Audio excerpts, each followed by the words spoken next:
Yeah. And we are back.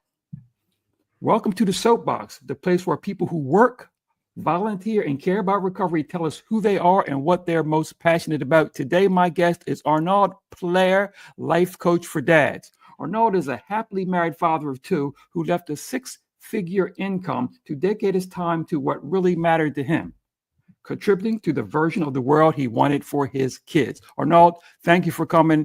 I'm glad you're here. How are you? My pleasure. I'm fine. I'm fine. Thank you very much, Richard. Very good to see you. Good to see you. Listen, I like to start off all these shows with the same thing. Really, give me that quick Cliff Notes version of who Arnaud is. Introduce yourself to the audience. Let them know about who you are. Who you are. Yeah. So as you introduced, I'm a life coach for that. But really, who I am, I always say I'm happily married, father of two, and I'm truly dedicate my time to both at work and my personal life to embody that version of the world that I want for my kids. We all have, that version of the world. We all have statements such as, "Oh, the world should be like this or like that," and I just do things that align with that. This is who I am, trying to embody the change I want for the world. I like that. Life coach for dads. We're gonna get into that, but I wanted to ask you a question about who you were in reference to this. Yeah. You mentioned something to me about Gandhi, and anytime somebody, to me, in my opinion, anybody who mentions Gandhi, that's a life presence for them, and it's a philosophy in the way they live. Tell me a little bit about the mixture of those two. Yeah, absolutely. Well, you may know that I'm Indian born, so I live in Spain. I'm in Europe, but I was born in India, and I don't know if it's for those roots or not, but I feel quite connected to that statement, right? Be the change you want to see in the world, which is precisely what Gandhi did back then. And I think this is really powerful. This is not something you want to look up to or something you want to admire, but it's something you want to do at your scale. It's not that you want to get rid of all possessions and just as Gandhi did, you don't have to go as extreme, but there are tiny things you want to do to embody that version that you want for the world, slight changes. And for dads, it's very important because dads want the best for their kids, right? They want the best for their sons and daughters. And it's not always about what we think it is. It's not always about money. It's not always about safety. We're going to talk about this today, right? And it's about helping them making the choices that feel right. And if you want them to do that, you want to embody that, you want to do that, you want to lead by example, which is what Gandhi did, actually. So, yeah, I truly feel inspired by Gandhi and what he did. Mm-hmm. And is that where the meditation is related to? Yeah, I also discovered meditation in India. It was in 2012. It was not related to Gandhi. I always say I accidentally bumped into meditation. I didn't know where I went into when I discovered it. It was Vipassana. It's like 10 days straight. You meditate from 4:30 a.m. to 9 p.m. So it's long hours of meditation, sitting, you can't talk and everything.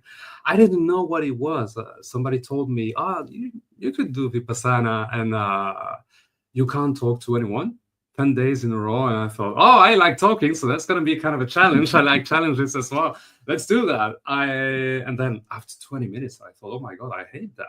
That's horrible. That's horrible. I can't move. I can't talk. I can't do anything. Just observe my breath. That's terrible. I don't want to do that. But you signed a paper saying that when you start, you got to finish the thing. So I just went through the 10 days. And of course, it reveals very deep layers of yourself, things that you can't really experience in 1 day or 1 hour. But you get to tap into yourself quite deeply, and it exposes something that the true nature of life. I would say it's real. It is within ourselves. You just want to know how to tap into that. So this is how my meditation journey started accidentally, and I kept it in my day-to-day life since then. Okay, I thought that was very interesting, and I just wanted to ask you about that and get your opinion. Let's hear you talk on that for a little bit. Before we go on, Yeah. housekeeping.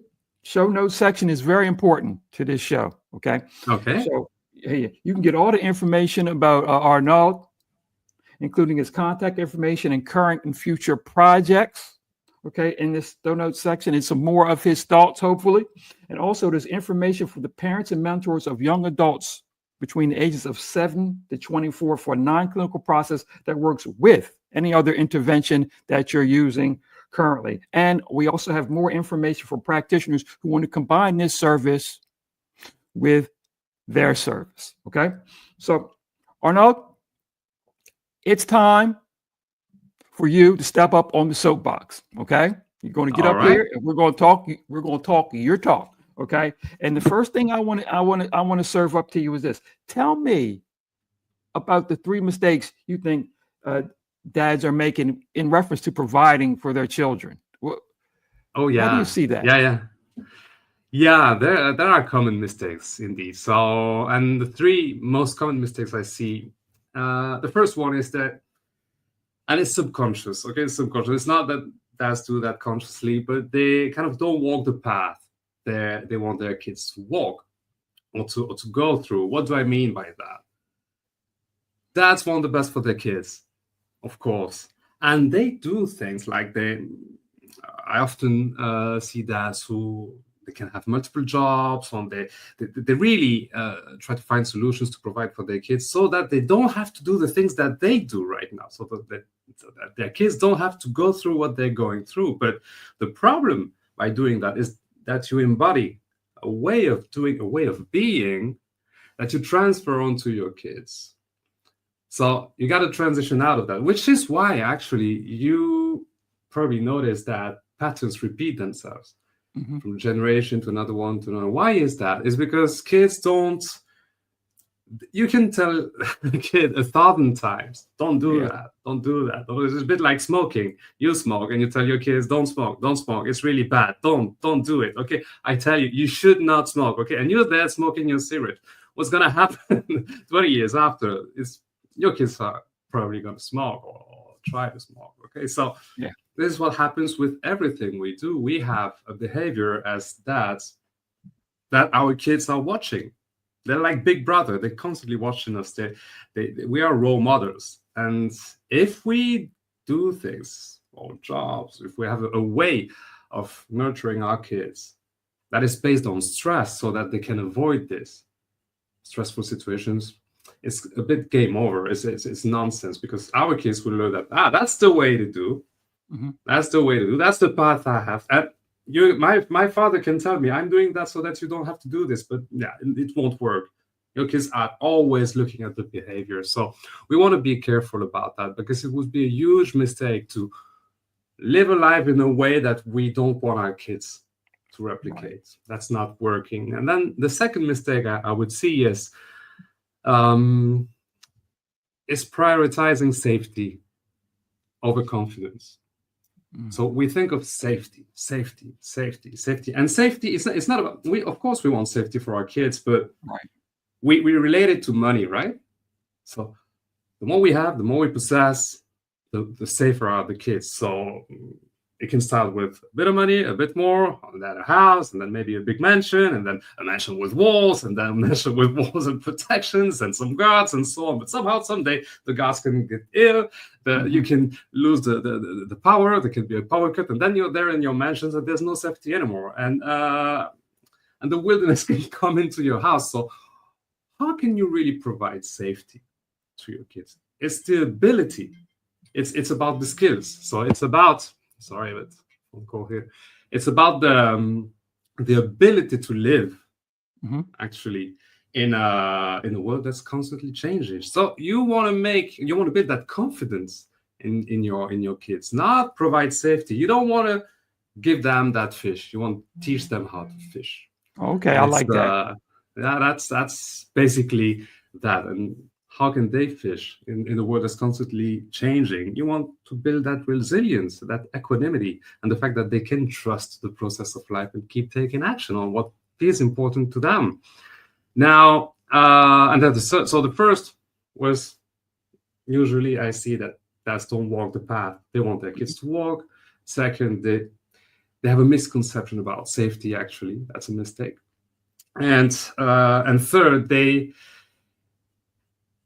know they have something within themselves saying, I should do this, I should do that. The world should be a little more like this, a little more like that.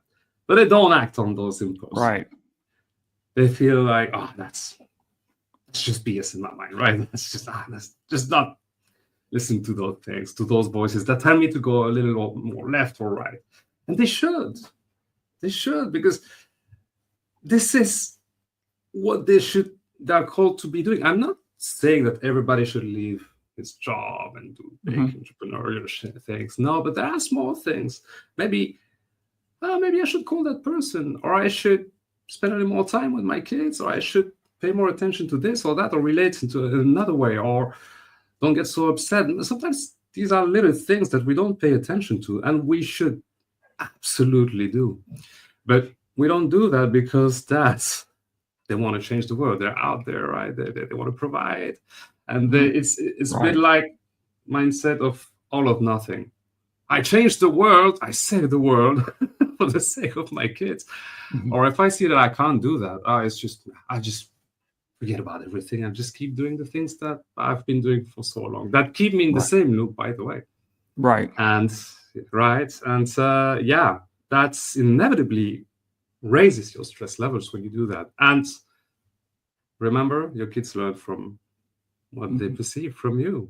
It's energetic as well. So yeah, definitely these are three mistakes about the world changing thing. It's something I truly relate to, because when I started entrepreneurship 6 years ago, I wanted to change the world. So I set up several projects with that idea that really deep, if I'm honest with you, the idea was I really want to change the world because I don't like some things in the world and I want to change them.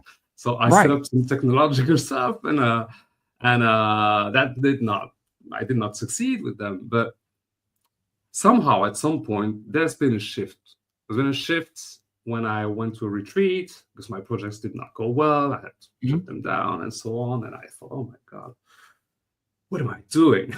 And I get more, in my meditation, I knew why I was doing that, but I thought with such good intentions of changing the things, I want people to be more connected and so on. I just wanted to connect people. And that didn't work. And at that retreat, we did a lot of self-connection dynamics and so on. 5 days.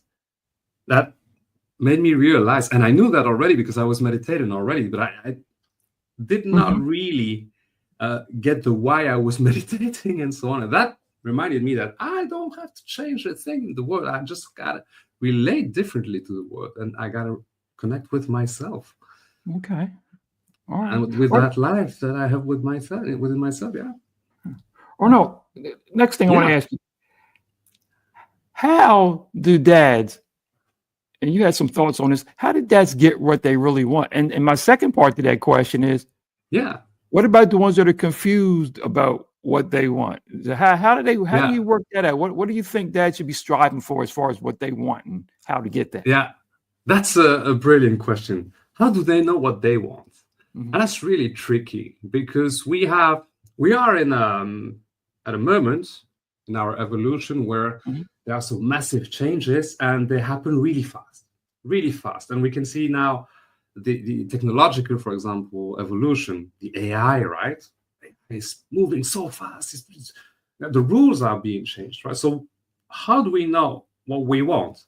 Because we see one thing, then we want another. And it seems that as soon as we get something, as soon as we get this new car, new apartment, this new home, this new job, we want something else, right? And it's kind of an endless chase, right? So how do we know what we want? And this is where we absolutely want to shift our perception of life, which is the biggest misconception I see. And it's time to do that. It's absolutely time to do that now. It's urgent if we want our kids to raise our kids more consciously in the future. Why? We tend to perceive life as something individual. Your life is Richard's life, is Arnold's life, is our neighbor's life, and each one has his life. And that's it. Now it's your life. There's even a song from Bon Jovi, right? It's my life. That's right. But it's not. Life is life. Life is life. It's been happening for over 15 billion years since Big Bang, right? I don't know what happened, but yeah, over 15 years of evolution of life itself. Life that manifests through us. We are alive. Fun fact. Did you know? So I will ask you a question, Richard. Mm-hmm. So do you know that most of what we are, the matter that we perceive in a body, is empty space? So we are particle vibrating, and yes, between those particles is empty space, right? Mm-hmm. If we were to take the matter, so the real matter of all human beings, 8 billion human beings that we are on Earth, we just take the matter. So we get rid of all the empty space and we take the matter. What would it fit? What is the container? Would it be a country? I don't know that. I don't know. You want to know? It would be a sugar cube. Wow. A sugar, a small sugar cube. You see? Yeah. Very small. It's really a small cube like this. That would be the matter of 8 billion human beings, and because the rest is only empty space. So that is life, okay. And this is what you can perceive. So we are the result of life that manifests through us. If life was a tree, we would be a leaf. You would be a leaf, and there would be another leaf, Mm-hmm. and that's it. So where do I go with that? We want to make life-based decisions. And you can't go wrong by doing that. Mm-hmm. You can't go wrong by doing life-based decisions. What does life want? It wants to expand. It's been expanding for 15 billion years, and it's got to go on expanding. Mm-hmm. And if you know how to tap into yourself, observe what life wants, so feel that life, you can truly feel that life, that vibration of life, you will know what the action is that life wants for it to expand. And if you allow life to expand within yourself, guess what happens? You expand with it. So there's no wrong choice. There's absolutely no wrong choice. Life won't let you down. It will let you down eventually if you don't make room for it. Right. Don't make room for life, it will let you down. And this is where our stress levels go high. We got panic, we got anxiety, we don't know what's happening with our lives because we don't make room for that life. So we want to shift from my life, hold on to my life, what I want and what I intellectually want, to this is life. I'm just a channel for it, and I'm just going to trust it. I'm just going to tap into myself, know what it wants, and let it expand. I'll expand with it, and that's it. And that's the best gift you could give yourself, of course, and your kids. Okay. Because you know they make the right decisions. Now, another misconception also is about the how to do that. Right. I don't know in the US, but here in Europe, the psychotherapy is widely accepted. Mm-hmm.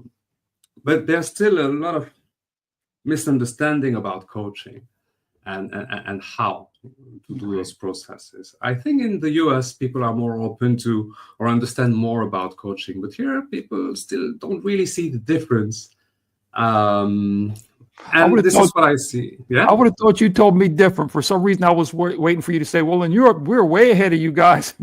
We can't. Really? Yeah, we always think, but in Europe, everybody's ahead of us, you know.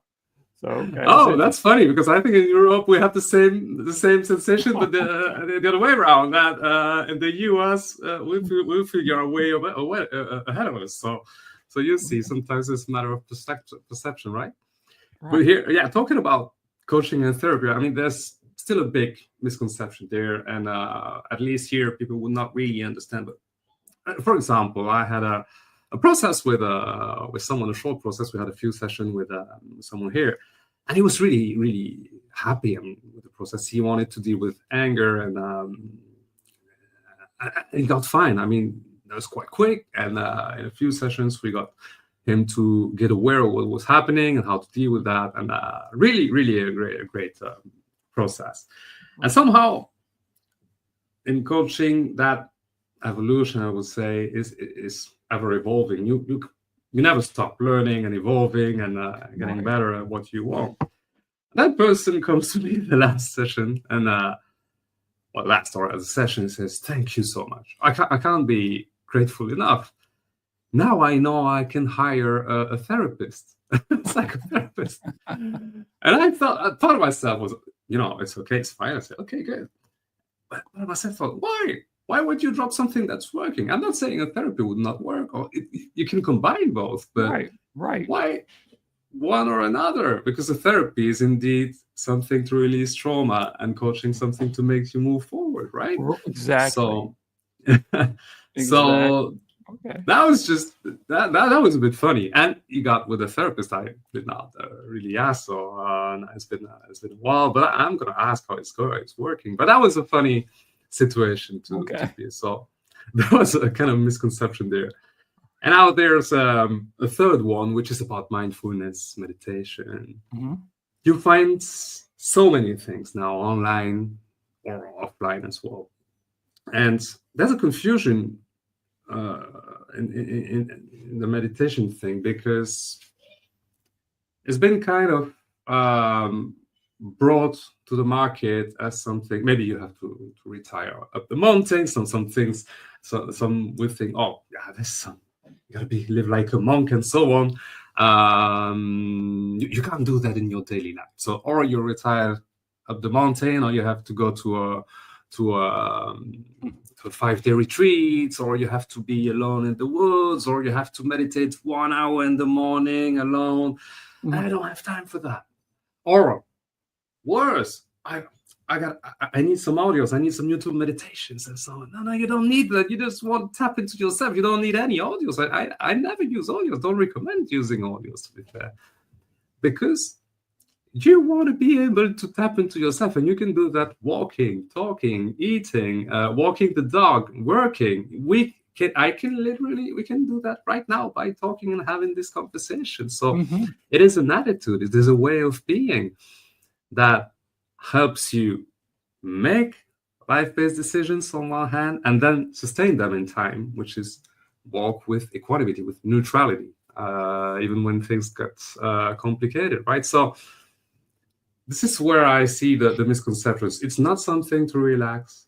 It's not something even to feel good sometimes, because sometimes you feel really bad. You just accept it. You just accept it, the pain, but you don't suffer. Right? Right. Which is huge. I got a question for you. Someone will watch this interview. When you talk about working with the fathers, is there any special age group of the children of the fathers you prefer, or you think work best with? I mean, for example, you want your kids to watch you. So in my mind, I'm thinking, okay, well, I'm talking about a 3 to 6 year old or something like that watching me. What about fathers who are listening to this, who are very stressful? Their children are a little older, maybe, in the young teenage years. Is there any different strategy, or you still think press on the same way? Yeah, I think there are different strategies. There are different. I would definitely be more specialized in to work with parents of babies to up to pre-adolescence or before adolescence. Why? Because at that time, especially kids up to that 10 years old, I would say, because at that time you still see such a long future. I mean, even if they're adolescent, but for your kids, so they're still kids. You see them as kids, and that's very important. When you have adolescent, you have another way to relate with your children. And to be fair, to be honest, I don't even know what it is to have adolescents at home. Teenagers, I mean, I don't have teenagers at home, so I can help because I can relate to what a father of a 7-8-year-old or a baby feels. I can't not relate yet, although I understand it on the intellectual level, but I haven't experienced yet what it is to be the father of teenagers. So how logical would it be for me to coach parents of teenage kids, right? I could, but that would be theory. And that's something very important to understand from what I do, is that I of course, I studied, and it's based on neuroscience and also on mindfulness, but on my practice of meditation. But I embody and I teach and I coach through what I experience. So there are techniques I learned that, seem to work fine and so on. But when I applied them, I could not really see the shift there.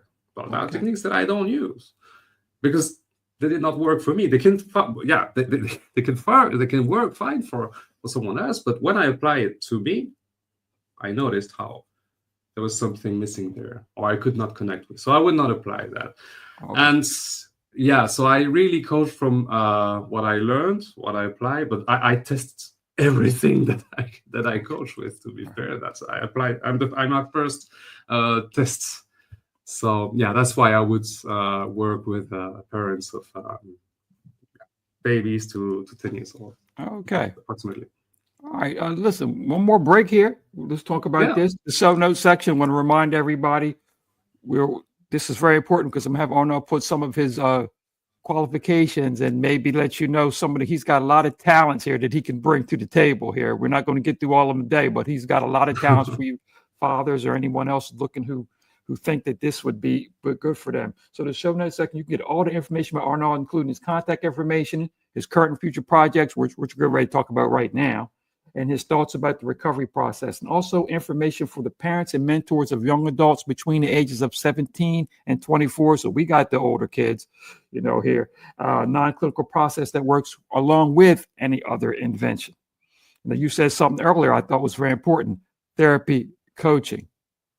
Yeah. A lot of, picking one. I agree. I think together, therapy about healing trauma and coaching about moving forward. I agree with you 200%, 200% on that.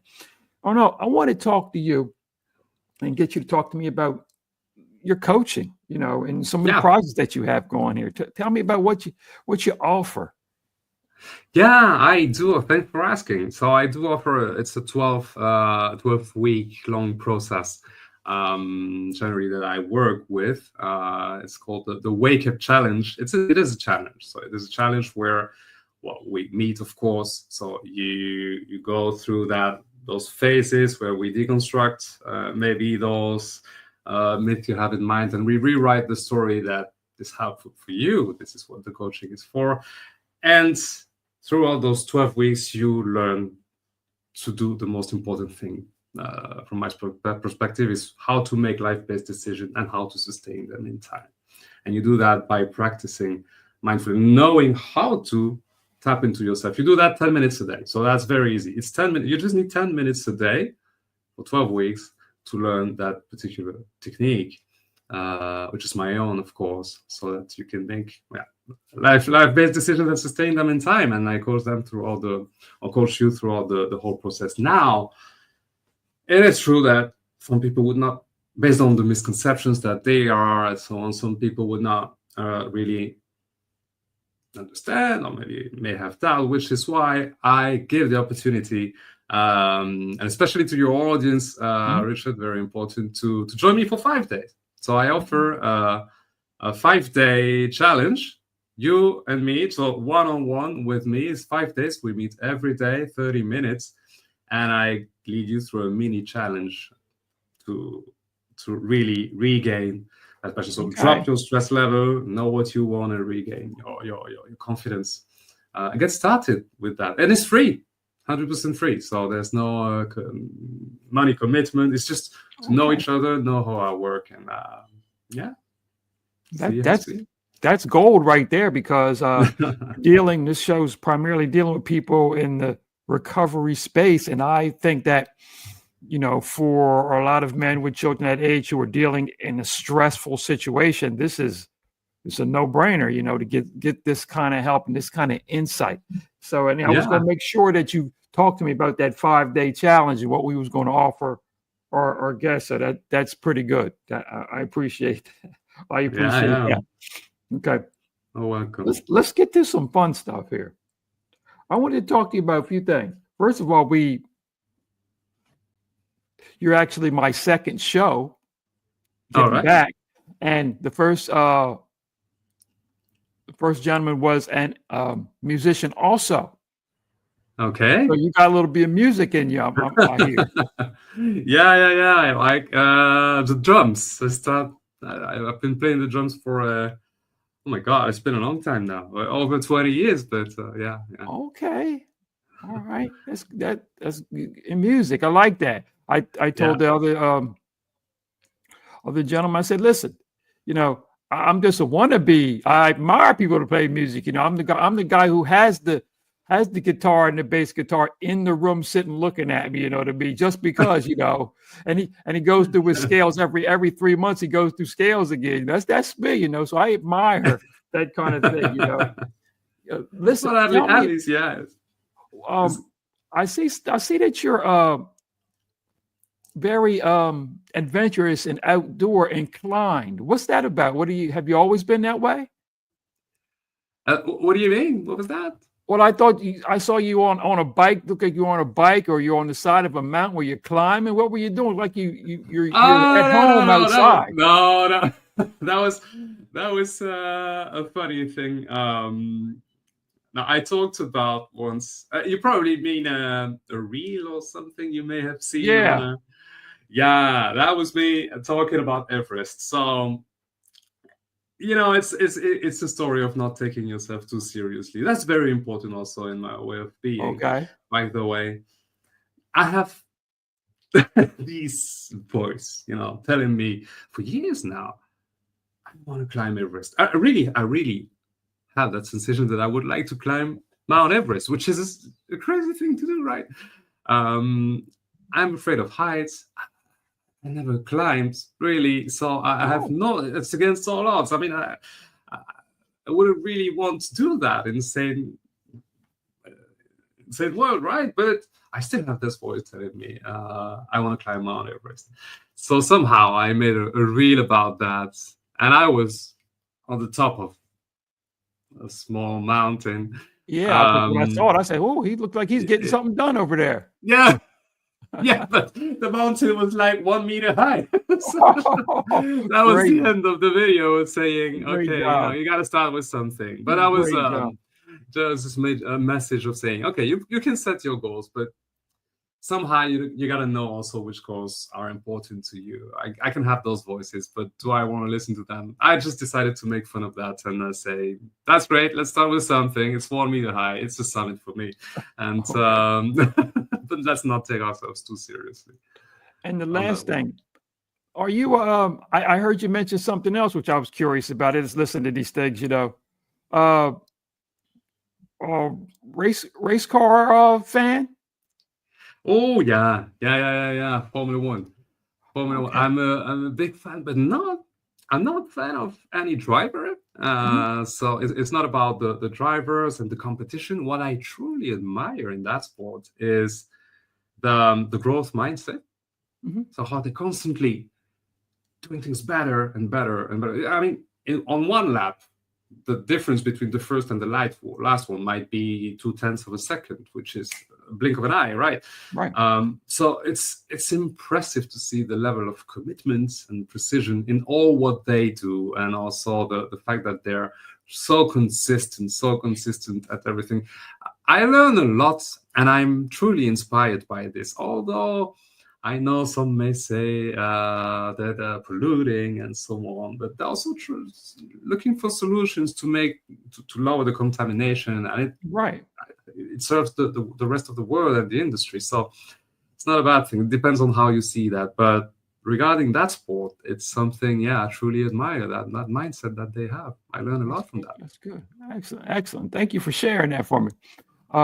Listen, again, everybody, want to remind everybody, the show notes section is going to be very important for this show. You can get all the information about Arnaud, including his contact information, how to access the program, think about that 5-day challenge, and his other thoughts about the recovery process. If he has something to offer us, that would be great. Also, remember, if you're the parent or a mentor of a young adult between the ages of 24, we have a non-clinical process that we'd like to introduce to you that works along with any other intervention you might be using now, and also for practitioners, therapists, and counselors look to us and we can partner together. Arnaud, we're going to have this show, let everybody know. I know for a fact that it's going to be on the on the YouTube channel, Second Starts, that's the number 2, NDSTARTS.com, and parentingyourchildinrecovery.com, so that it will be there. You see in the show notes, we'll show you that too. And also, we'll put it on the LinkedIn page. We're going to put it on the Facebook page. So we'll put it all around, and hopefully we get this thing spread around and everybody gets a chance to soak up some of that knowledge, and especially some of these young fathers who this would be a great time with the young kids to start your life off and improve your stress levels. And that just triples, I imagine, triple the benefit for your child. As you know, from whatever you get, you can give back triple to your child. So I love the concept. I like the way you think about it. Arnaud, in closing, I want to thank you again for coming on with me. Thank you. Getting up on the soapbox and letting us know who you are, what you do. And I hope we can follow up, and we will follow up, because I'm going to do a futures presentation where I keep my guests in mind and at the top of mind with other people for any additional thoughts they may have. We'll be including those in the show notes too, so I'll be able to keep up with you. If you got any extra progress, we'll be able to put them down there, because we want everybody to keep up with what you're doing and hopefully use you or refer you. So that's what we want to do.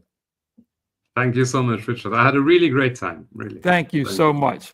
Everybody, remember, from me and Arnaud, remember to get out there and help somebody get better, help somebody stay better, and help somebody be better. Till next time. Thank you.